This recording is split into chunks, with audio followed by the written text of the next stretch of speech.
किसी भी play right के लिए कैरेक्टराइजेशन बहुत ही ज्यादा अहम होती है। अगर उसे अपने प्ले में कोई भी चीज बतानी होती है तो वो इस चीज को अपने प्ले के कैरेक्टर्स के जरिए बताता है।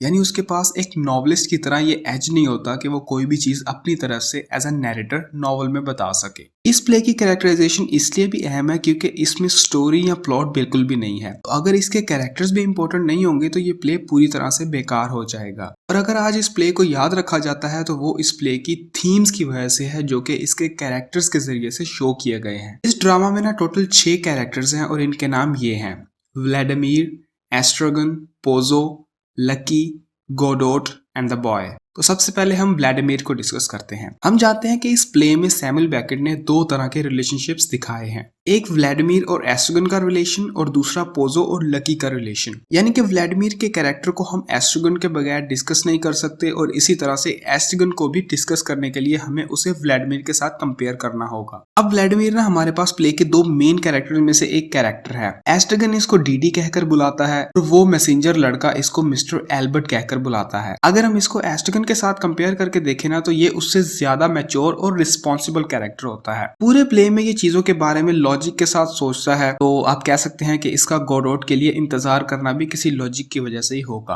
अब यहाँ पर मैंने सिर्फ इसका नाम इसलिए लिया है क्योंकि एस्ट्रागन से ज्यादा ये गोडोट का इंतजार कर रहा होता है। इसकी अजीब सी यानी ऑड पर्सनैलिटी के बावजूद भी ना ऑडियंस इस कैरेक्टर को पसंद करती है क्योंकि ये बाकी तमाम कैरेक्टर्स में सबसे ज्यादा सोचने वाला कैरेक्टर होता है। इसकी बातों से पता चलता है कि इसके पास एस्ट्रागन से ज्यादा नॉलेज है। व्लादिमीर ये भी कहता है कि वो गोडोट से पहले भी मिल चुका है लेकिन उसे याद नहीं होता कि गोडोट दिखने में कैसा है। व्लादिमीर एक ऐसा कैरेक्टर है जो कि बिल्कुल भी सेल्फिश नहीं है क्योंकि वो पोजो से कहता है कि वो लकी को सेल ना करे और इसी तरह से वो लकी के लिए हमदर्दी दिखाता है। ये एक ऑप्टिमिस्ट कैरेक्टर दिखाया गया है जो कि कभी भी होपलेस नहीं होता। उसके अलावा ये प्ले में अपने साथ साथ दूसरे कैरेक्टर्स के बारे में भी सोचता है। इसने बाइबल भी पढ़ी हुई होती है और दूसरे कैरेक्टर्स की तरह ना ये फिजिकली नहीं बल्कि मेंटली परेशान होता है। उसके बाद हमें व्लादिमीर की अपनी हैट के साथ प्रॉब्लम दिखाई जाती है। जिस तरह से एस्ट्रागन को अपने बूट्स के साथ प्रॉब्लम होती है ना, तो उसी तरह से व्लादिमीर को अपनी हैट यानी टोपी के साथ मसला होता है कोई। थिंकिंग उसके पास गॉड की तरफ से एक ऐसा गिफ्ट होता है जो कि उसके लिए अच्छा भी होता है लेकिन उसको परेशान भी करता है। यानी ये बंदा कभी भी अपने माइंड में अपनी थिंकिंग को रोक नहीं पाता। अगर वो कहीं चुप हो जाता है ना तो वो उस टाइम भी अपनी हैट को सर से उतार कर चेक करने लग पड़ता है। यानी वो फ्री टाइम में भी सोच रहा होता है क्योंकि हमारे इस मॉडर्न इरा के अंदर ना ओवर थिंकिंग एक सबसे ज्यादा डिस्कस की जाने वाली साइकोलॉजिकल प्रॉब्लम है और यही चीज हमें इस प्ले में इस कैरेक्टर के थ्रू दिखाई गई है। व्लादिमीर के दिमाग को चार्नल हाउस बताया गया है जिसका मतलब ऐसा कमरा होता है जहां पर लाशों को यानी मरे हुए लोगों को रखा गया होता है। यहाँ पर इसका मतलब ये है कि इसका दिमाग डेड आइडियाज से भरा हुआ होता है। यानी जब भी इसे सोचना होता है ना वो अपनी हैट उतार कर उसके अंदर देखने लग पड़ता है और जब लकी वहां पर अपनी हैट भूल जाता है ना तो व्लादिमीर उसकी हैट भी पहनकर देखता है ताकि वो दूसरे लोगों के दिमाग में घुसकर उनके आइडियाज को देख सके। ये एस्ट्रागन का एक अच्छा दोस्त होता है जो कि हर जगह उसकी हेल्प करता है। ये एस्ट्रागन के मुकाबले में ज्यादा काम होता है जो कि उसके पास नॉलेज होने का एक प्रूफ होता है। ये कई बार लैटिन में भी लाइंस कोड करता है और हमेशा अपनी मेमोरी को रिकॉल करता है ताकि अपनी बातों के लिए अच्छे से अच्छा वर्ड सर्च कर सके। व्लादिमीर बाइबल को इंस्ट्रक्शंस के लिए पढ़ता है जबकि एस्ट्रागन इसको होली लैंड की सिर्फ कलरफुल पिक्चर्स देखने के लिए पढ़ता है। उसके बाद हमारे पास नेक्स्ट कैरेक्टर है एस्ट्रागन। एस्ट्रागन इस प्ले का दूसरा बड़ा मेन कैरेक्टर है। व्लादिमीर एस्ट्रागन को गोगो कहकर बुलाता है। ये दिखने में वीक लगता है और इसे ज्यादातर व्लादिमीर की मदद की जरूरत होती है। इसकी याददाश्त बहुत ही ज्यादा कमजोर होती है और इस बात का अंदाजा आप इससे लगा लें कि दूसरे एक्ट के स्टार्ट में ना व्लादिमीर को उसे याद करवाना पड़ता है कि कल रात क्या हुआ था, यानी एक्ट 1 में क्या हुआ था। अब ये बात कंफर्म नहीं है कि एस्ट्रागन को एक्ट 2 के शुरू में जो बातें याद नहीं होती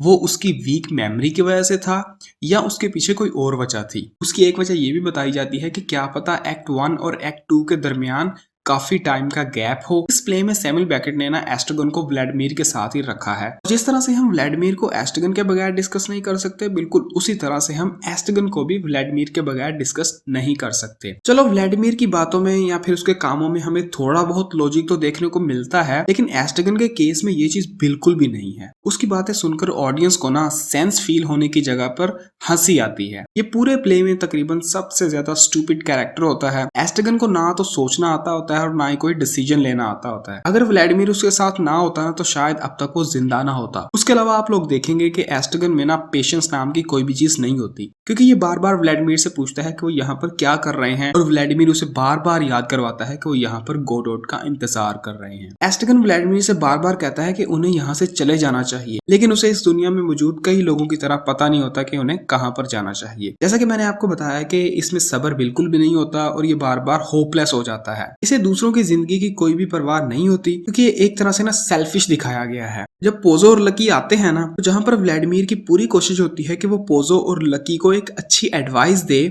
वहीं पर एस्ट्रिगन का सारा ध्यान पोजो से खाना लेने में लगा रहता है। इस बात से ना हमें सिंबॉलिकली ये भी बताया जाता है कि अगर इंसान का पेट खाली होना तो उसकी सेल्फिशनेस उसकी काइंडनेस से भी आगे बढ़ जाती है। यानी एक भूखा आदमी दूसरों के साथ हमदर्दी दिखाने के बजाय सिर्फ अपने बारे में सोचता है। जैसा कि मैंने आपको बताया कि इसने ना व्लादिमीर की तरह बाइबल पढ़ी थी, लेकिन इसने बाइबल में सिर्फ होली लैंड्स की कलरफुल पिक्चर्स को ही देखने के लिए बाइबल को पढ़ा था। व्लादिमीर को मेंटली तौर पर परेशान दिखाया गया है क्योंकि वो सोचता बहुत है, लेकिन इसके अपोजिट एस्ट्रिगन को फिजिकली तौर पर परेशान दिखाया गया है। इसको हर रोज कुछ अनजान लोग मारते थे जिनके बारे में ये कुछ भी नहीं जानता था, तो इसलिए हम कह सकते हैं कि इसकी परेशानियां जो थी ना वो रियल होती हैं, क्योंकि ये फिजिकली टॉर्चर हो रहा होता है। लेकिन व्लादिमीर की प्रॉब्लम खुद क्रिएट की गई होती है, जो कि इसके थिंकिंग के प्रोसेस से पैदा हुई होती हैं। जिस तरह से व्लादिमीर के लिए उसकी हैट एक प्रॉब्लम थी ना, बिल्कुल उसी तरह से यहाँ पर एस्ट्रिगन के शूज उसकी प्रॉब्लम होते हैं, जो कि एस्ट्रिगन के लिए गोडोट का इंतजार करने से भी ज्यादा बड़ी प्रॉब्लम होती है। तो हो सकता है कि सैमुअल बेकेट ने एस्ट्रिगन के ये बूट वाली प्रॉब्लम दिखाकर ये बताने की कोशिश की हो कि एस्ट्रिगन की तरह हर इंसान रोज किसी न किसी मुश्किल में फंसा हुआ होता है, लेकिन आखिर में वो चीज इस इंसान के किसी भी काम की नहीं होती।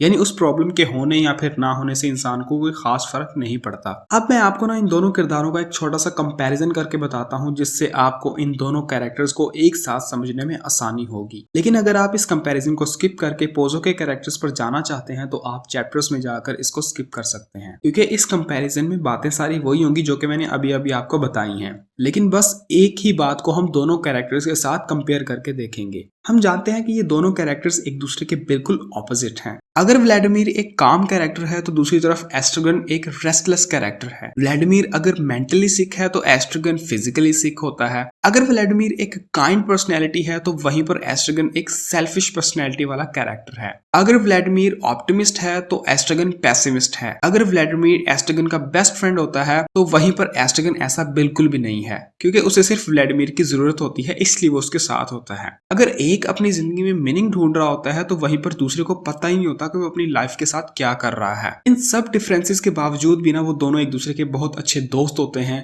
व्लादिमीर एस्ट्रिगन को उस टाइम होप देने की कोशिश करता है कि जब एस्ट्रिगन भूल चुका होता है कि वो किसका इंतजार कर रहे हैं। उसके अलावा वो एस्ट्रिगन के लिए गाना भी गाता है ताकि उसे नींद आ जाए। व्लादिमीर को फनी स्टोरीज बिल्कुल भी पसंद नहीं होती, लेकिन एस्ट्रिगन उसे ना जबरदस्ती वो वाली स्टोरीज सुनाता है। इन सब चीजों के बावजूद भी वो दोनों बहुत ही अच्छे दोस्त होते हैं। अब हम डिस्कस करते हैं पोजो के कैरेक्टर को। सैमुअल बेकेट ने ना पोजो और लकी दोनों को मास्टर और स्लेव के रिलेशन के साथ दिखाया है। पोजो पूरी तरह से अपने स्लेव लकी पर डिपेंड करता होता है। दूसरे एक्ट में जाकर ये फिजिकली ब्लाइंड हो जाता है। ये एक तरह से ना एरोगेंट भी होता है और लकी को कंट्रोल करता है। अगरचे पोजो बार बार कहता है कि वो लकी को एक मेले में जाकर बेचना चाहता है, लेकिन सैमुअल बेकेट ने ना इन कैरेक्टर्स को इस तरह से दिखाया है कि ये दोनों एक दूसरे के बगैर नहीं रह सकते। पहले ये दोनों एक्ट 1 में नजर आते हैं और उसके बाद एक्ट 2 में अपेयर होते हैं, लेकिन जब ये एक्ट 2 में आते हैं तो इनको व्लादिमीर और एस्ट्रिगन के साथ अपनी मुलाकात बिल्कुल भी याद नहीं होती। वो दोनों ऐसे रिएक्ट करते हैं जैसे कि वो इन दोनों से पहली बार मिल रहे हों, और शायद ये चीज प्ले में यूनिटी ऑफ टाइम ना होने की वजह से हो सकती है। पोजो को इस प्ले में एक सिंबल की तरह यूज किया गया है। पोजो का लकी के साथ और दूसरे कैरेक्टर्स के साथ एटीट्यूड देखकर हम कह सकते हैं कि उसको गॉड का सिंबल दिखाया गया है। उसके अलावा सैमुअल बेकेट ने इसको सबसे ज्यादा जालिम दिखाया है, यानी लकी के इतने अच्छे बिहेवियर के बावजूद भी ये लकी को पसंद नहीं करता होता। उसके अलावा पोजो जो होता है ना, वो फ्यूडलिज्म यानी जागीरदारी का जो निजाम होता है ना, उसका एक सिंबल भी दिखाया गया है। यानी कहा जा सकता है कि पोजो जो है ना, वो ब्रिटिशर्स की तरह कोलोनाइजर दिखाया गया है, जबकि लकी जो है वो कोलोनाइज दिखाया गया है। अब आई होप सो कि आपको कोलोनाइजर और कोलोनाइज का डिफरेंस पता होगा।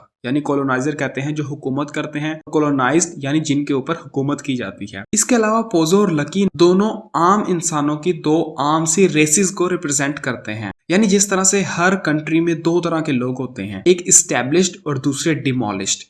एक फ्यूडलिज्म को शो करते हैं तो दूसरे सर्फडम को शो करते हैं। सर्फडम यानी गुलामों को। एक अच्छा होता है तो दूसरा बुरा होता है, एक अमीर होता है तो दूसरा गरीब होता है। अब हम चलते हैं लकी के कैरेक्टर पर। लकी ग्रीक के टाइम में रहने वाले एक आम से इंसान की तरह दिखाया गया है, क्योंकि कहा जाता है कि ग्रीक्स के टाइम में ना गॉड्स बहुत ही ज्यादा जालिम हुआ करते थे और वो ना इंसानों को पनिश करते थे और इनको कंट्रोल करते थे और इंसानों की कोई भी फ्री विल नहीं होती थी उस टाइम में। अगरचे हम जानते हैं कि पोजो पूरी तरह से लकी पर डिपेंड करता होता है, लेकिन फिर भी लकी पोजो के हाथों में एक पपेट की तरह होता है। पोजो लकी से बहुत ज्यादा नफरत करता होता है और उसे पिग कहकर बुलाता है। सैमुअल बेकेट ने ना लकी के कैरेक्टर को बहुत ही ज्यादा मजलूम दिखाया है, यानी जिस पर बहुत ज्यादा जुल्म होता है। इस प्ले में लकी कोलोनाइजेशन का सिंबल होता है। हम सब जानते हैं कि कोलोनाइजर कंट्रीज ने अपनी टेरिटरी को कोलोनाइजेशन की मदद से ना एक्सपेंड किया, ऐसा दिखाया कि जैसे वो काम इंसानियत की भलाई के लिए कर रहे हों, लेकिन असल में ये चीज गरीब मुल्कों से पैसे लूटने के लिए और उनके अपने लालच की वजह से थी। लकी पोजो का सामान भी उठाता है, लेकिन उसके बावजूद भी पोजो उसे कोड़े मारता है। इससे हमें यह पता चलता है कि किस तरह फ्यूडल सिस्टम के अंदर पुअर कंट्रीज की लेबर से पूरी तरह से फायदा उठाया जाता है, लेकिन फिर भी इनको हेट किया जाता है। उसके अलावा पोजो और लकी एक बॉडी और माइंड की तरह दिखाए गए हैं, यानी पोजो एक माइंड है जो कि बॉडी को कंट्रोल करता है, और हम जानते हैं कि बॉडी चाहे अच्छी हो या बुरी, उसे हमेशा माइंड की ही बात माननी होती है। लेकिन अगर लकी को पोजो के साथ कंपेयर किया जाए ना, तो लकी ज्यादा इंटेलिजेंट होता है, और ये चीज आपको लकी की स्पीच सुनकर पता चल जाएगी, जो कि इतनी ज्यादा इंपॉर्टेंट है कि उसे इंग्लिश लिटरेचर में बहुत सारे ओकेजन्स पर यूज किया जाता है। अब हम चलते हैं गॉडोट के कैरेक्टर पर। सदियों से ना बहुत से क्रिटिक्स गॉडोट को लेकर डिस्कस करते आए हैं। एक बार सैमुअल बेकेट से पूछा गया कि आपने जो अपने प्ले में गॉडोट का कैरेक्टर इंट्रोड्यूस करवाया है वो कौन है, तो इस पर सैमुअल बेकेट ने जवाब दिया कि अगर मुझे पता होता कि गॉडोट कौन है तो मैं ये बात अपने प्ले में जरूर बताता। हम इस प्ले को जितनी बार मर्जी पढ़ लें, हमें ये चीज पता ही नहीं चलती कि गॉडोट कौन है, कि पूरे प्ले में गॉडोट को एक बार भी स्टेज पर नहीं दिखाया गया। सिर्फ एक मैसेंजर आता है जो कि आकर गॉडोट के बारे में बताता है कि गॉडोट आज नहीं आएगा, बल्कि वो सुबह आएगा। अगर हम इस कैरेक्टर पर थोड़ा सा फोकस करें ना, तो हम इस कैरेक्टर के बारे में थोड़ा बहुत जान सकते हैं। बहुत से क्रिटिक्स ने कहा है कि गॉडोट यहाँ पर होप यानी उम्मीद है। व्लादिमीर और एस्ट्रिगन दोनों हर रोज एक ऑप्टिमिस्ट अप्रोच के साथ वहां पर आते हैं और सोचते हैं कि एक दिन कोई ना कोई आएगा जो कि इनकी लाइफ को मीनिंग देगा। एक्ट 2 जो है ना, वो एक्ट 1 की ही एक कॉपी है जिसमें थोड़ा बहुत चेंज किया गया है। उसके अलावा हमें दोनों एक्ट्स के दरमियान का टाइम भी नहीं पता होता। ऐसा भी हो सकता है कि व्लादिमीर और एस्ट्रिगन हर रोज वहां पर आकर गॉडोट का इंतजार करते हो और गॉडोट वहां पर हर रोज ही ना आता हो। बताया तो नहीं गया, लेकिन कैरेक्टर्स की बातें सुनकर ना हम कह सकते हैं कि शायद एक्ट 1 और एक्ट 2 के दरमियान कई महीनों का डिफरेंस हो और इसीलिए पोजो को भी कुछ याद नहीं होता। उसके अलावा कुछ लोग गॉडोट को डेथ का सिंबल भी कहते हैं, यानी व्लादिमीर और एस्ट्रिगन रोज मौत का इंतजार करते हैं, लेकिन वो उनके पास नहीं आती क्योंकि अभी उनके मरने का टाइम नहीं आया होता। वो सुसाइड करने की भी कोशिश करते हैं लेकिन नहीं कर पाते। हम जानते हैं कि ये पूरा प्ले लाइफ के बारे में है, और लाइफ जो है ना, वो नथिंगनेस का दूसरा नाम है। अगरचे वो कैरेक्टर्स पूरे प्ले में कुछ भी नहीं कर रहे होते, लेकिन फिर भी वो कुछ कर रहे होते हैं जो कि गॉडोट का इंतजार होता है। यानी वो हर रोज आकर किसी चीज का इंतजार करते हैं, लेकिन उनका ये वेट बेकार होता है। हमारी पूरी लाइफ ही एक इंतजार है जो कि हम कर रहे हैं, लेकिन नहीं पता कि किस लिए कर रहे हैं। उसके अलावा गॉडोट का तीसरा सिंबल गॉड या क्राइस्ट है। अगर सैमुअल बेकेट एक बार गॉडोट को स्टेज पर दिखा देता ना, तो हमारे ऑडियंस के लिए ना चीजें समझना आसान हो जाना था, लेकिन उसने ऐसा नहीं किया। तो हम कह सकते हैं कि वो दोनों कैरेक्टर्स गॉड या फिर क्राइस्ट की हेल्प का इंतजार कर रहे होते हैं। उसके बाद हमारे पास एंड में कैरेक्टर आता है बॉय का। ये दोनों एक्ट्स के एंड में आकर बस ये बताता है कि गॉडोट जो है ना, वो आज नहीं आएगा। और उसके अलावा ये बात भी कंफर्म नहीं होती कि दोनों एक्ट्स के अंदर जो लड़के आते हैं वो दोनों सेम ही होते हैं या अलग अलग होते हैं। उसके अलावा ये लड़का बताता है कि ये ना गॉडोट के लिए काम भी करता है।